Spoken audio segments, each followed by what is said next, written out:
എൻ്റെ ഇൻഡോറിലുണ്ടായ കലാത്തിയ ചെടിയാണ്. കലാത്തിയ ചെടികളിൽ തന്നെ വെച്ചിട്ട് ഏറ്റവും കുറച്ച് ഉയരത്തിൽ വളരുന്നൊരു ചെടിയാണിത്. അപ്പം ഇത് ഞാൻ ഇൻഡോറിൽ നിന്ന് എടുത്ത് ഞാൻ കുറച്ച് ദിവസമായി ഒന്ന് മഴയെല്ലാം കൊള്ളട്ടെ എന്നിട്ട് പുറത്ത് വെച്ചു. പക്ഷെ മഴ കൊണ്ടിട്ടും ചെടിക്കൊരു എന്തോ ഒരു പോലെ ചെടിയുടെ ഇലയെല്ലാം അതിൻ്റെ എല്ലാം നിറമെല്ലാം ഇങ്ങനെ മാറിക്കൊണ്ടേയിരിക്കുന്നത്.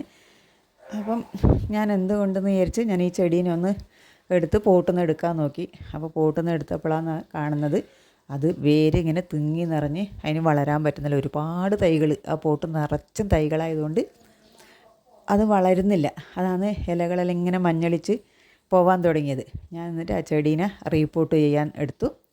അങ്ങനെ ഞാൻ ഒരു സാഫ് കലക്കിയ വെള്ളത്തിൽ അതിനെ ഒരു 4 കഷ്ണങ്ങളാക്കി എടുത്തു, മുറിച്ചെടുത്ത് വേരോടെ. അതിൽ നിന്ന് ഒരുപാട് തൈകൾ ചെറുത് കിട്ടും ഒരുപാട്. അപ്പോൾ അങ്ങനെ നമ്മൾ പിരിച്ച് വെച്ചാൽ ചിലപ്പോൾ ആ ചെടി തന്നെ എല്ലാം മഴയായതുകൊണ്ട് ചീഞ്ഞില്ലാതായിട്ട് പോകും.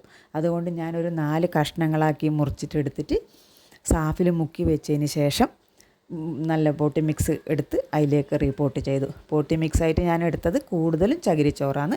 കുറച്ച് മണ്ണും കൂടുതൽ ചകിരിച്ചോറും എടുത്ത് നല്ലൊരു പോട്ടി മിക്സ് തയ്യാറാക്കി അതിലേക്ക് ഞാൻ ഈ കട്ട് ചെയ്ത് വെച്ച കലാത്തിയേനെ എടുത്ത് വെച്ചു.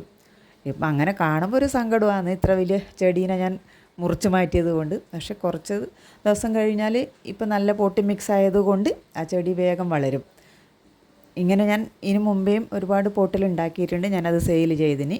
നിങ്ങൾക്ക് ഈ വീഡിയോ ഇഷ്ടപ്പെട്ട് കാണുമെന്ന് കരുതുന്നു.